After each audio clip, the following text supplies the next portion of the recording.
Dr. Follow-up segment tonight. The Dow is up nearly 900 points today as the crazy economic picture continues. As you know, a combination of greed and political apathy at the federal level has brought massive pain to many Americans, and Congressman Barney Frank is one of the problems. Frank is the chairman of the House Financial Services Committee, and here's what he said last July about the government mortgage agencies. I think this is a case where Fannie and Freddie are fundamentally sound, but they are not in danger of going under.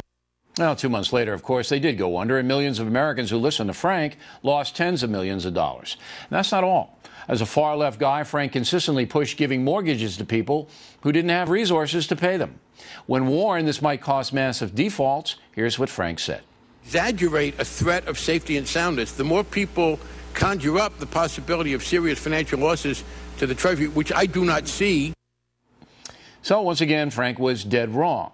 Now he's running for re-election in Massachusetts, but does Frank assume any responsibility for his terrible performance? Listen to this. Oh, yes. The right wing is losing control. For 12 years, the Republican majority refused to regulate the financial system. Last year, Barney Frank became chairman of the House Financial Services Committee and started working on the subprime mortgage crisis, outrageous CEO compensation, and other Wall Street abuses. Now, they're back, trying to stop Barney Frank. Help Barney continue what he just started. I'm Barney Frank. I approve this message and the chance to be on TV without interruption. Hard to believe. Joining us now from Washington, Dr. Dean Baker, the co-director of the Center for Economic and Policy Research, and here in the studio, Stephen Moore, the author of the book, The End of Prosperity, How Higher Taxes Will Doom the Economy if We Let It Happen. So according to Barney Frank, he's the hero here, no responsibility at all, and that's why I had to scold him when he came on the program. What say you?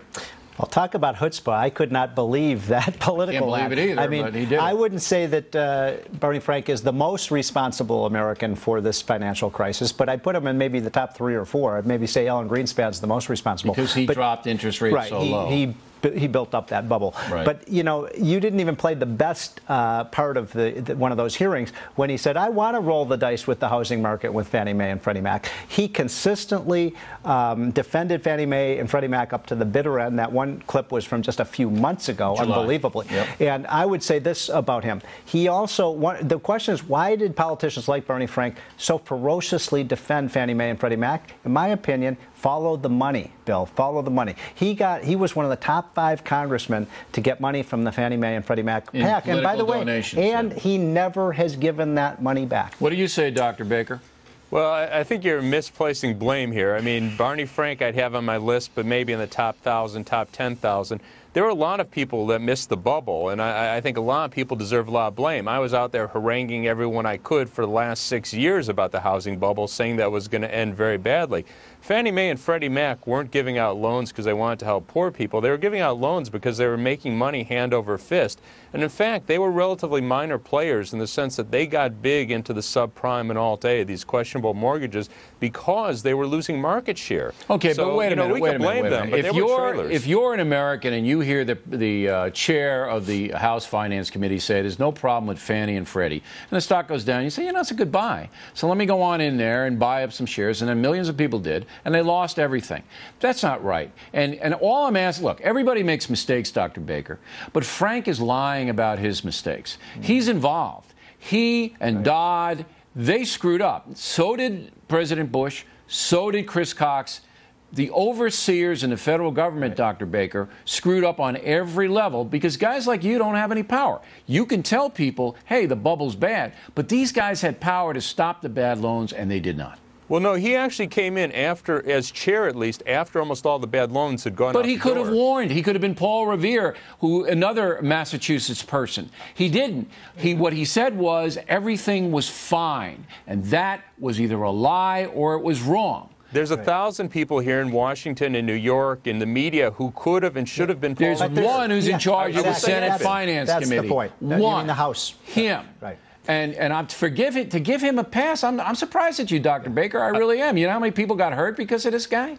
Well, Secretary Paulson said the same thing. Look, I'm not happy about it. I criticize him for it. I've criticized Fannie and Freddie. I've criticized Barney Frank. I just don't see holding him up as number 3. I mean, again, he might be in the top 1,000, but I don't think he's number 3. Can you possibly justify that political ad that he's running, where he's saying, I'm going to be the one and re-regulate these markets, when in fact with Fannie Mae and Freddie Mac, he was the single biggest obstacle in the whole U.S. Congress, other than maybe Chris Dodd over in the Senate, to regulate that. Well, he was against it. Dr. Baker. Isn't the ad misleading and dishonest? I don't know if by political standards it's misleading. He has proposed re-regulating them. He has proposed re-regulating the mortgage market. I've seen his bill. I think there's a lot of very good things in his bill towards re-regulating the mortgage market. Yeah, but it's after the fact. It's after the chickens have left. He and everyone else. I mean, he and everyone else. But again, it's not just him. If it's he and everyone else, and no one else is taking responsibility, Doctor. If everyone's trying to say, no, I didn't do anything, it was all those. He has Newt Gingrich in there. I mean, come on, Newt Gingrich has been in government for 8 years. It's ridiculous. It's absurd.